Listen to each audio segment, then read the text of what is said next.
20 साल तक मेरे पूरे परिवार ने मेरे चाचा को एक बेकार पैरासाइट की तरह ट्रीट किया था।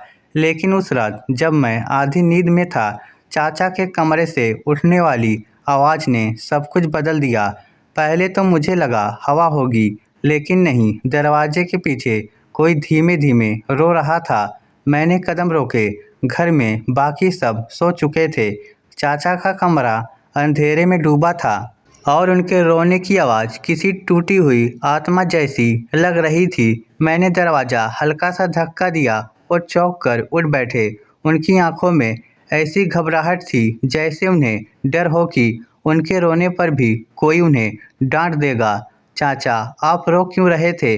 उन्होंने जल्दी से आंसू पोंछे। कुछ नहीं बेटा, आदत है, 20 साल की आदत है, कोई पूछने वाला नहीं।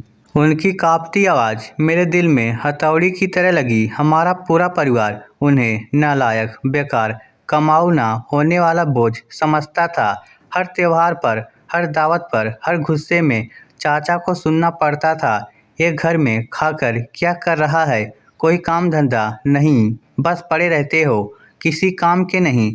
लेकिन उस रात उनके कमरे में रखी एक पुरानी धूल भरी फाइल ने मेरी दुनिया ही बदल दी। मैंने फाइल उठाई। चाचा ने रोकना चाहा, नहीं, उसे मत खोलना, लेकिन देर हो चुकी थी। पहला ही पेज देखकर मेरी सांस अटक गई। राष्ट्रीय पुरस्कार सर्वश्रेष्ठ वैज्ञानिक 2004।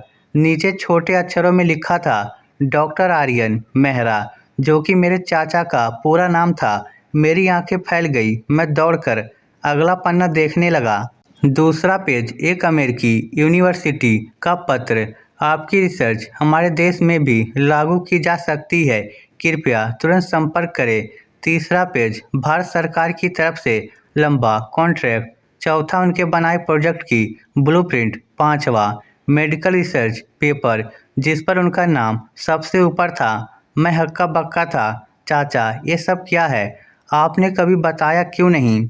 उन्होंने एक दर्द भरी मुस्कान दी। क्या बताता बेटा, किसको फर्क पड़ता? घर वालों को तो बस ये दिखता है कि मैं कमाता नहीं, पर ये कोई नहीं जानता कि एक एक्सीडेंट में मेरा पूरा दिमागी बैलेंस बिगड़ गया था। डॉक्टर ने कहा था कुछ साल रेस्ट करो, पर यहाँ रेस्ट का मतलब बेकार हो गया।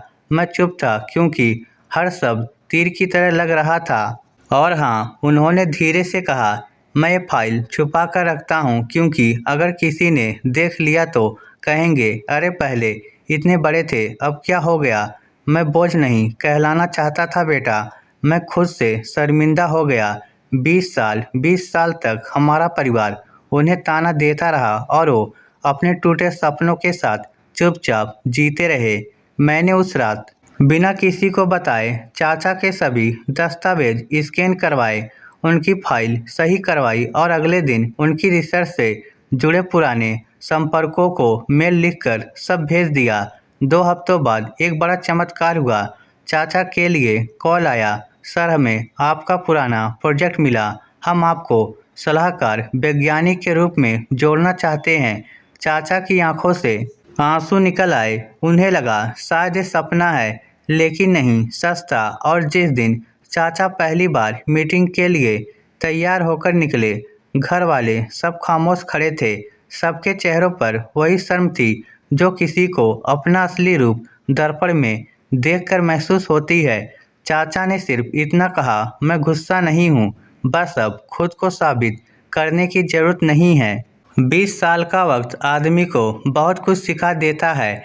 आज चाचा देश के सबसे बड़े रिसर्च प्रोजेक्ट में सलाहकार हैं। उनकी इज्जत अब वहाँ है जहाँ हमेशा से होनी चाहिए थी। और मैंने एक चीज़ सीखी, किसी इंसान को उसकी मौजूदा हालत से जज मत करो। किसे कितनी चोट लगी है, कौन क्या झेल कर यहाँ पहुँचा है, ये हम नहीं जानते।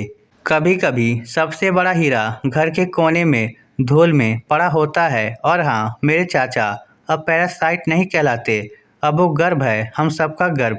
इस स्टोरी को लेकर आपकी क्या राय है? नीचे कमेंट करके हमें ज़रूर बताइएगा। धन्यवाद।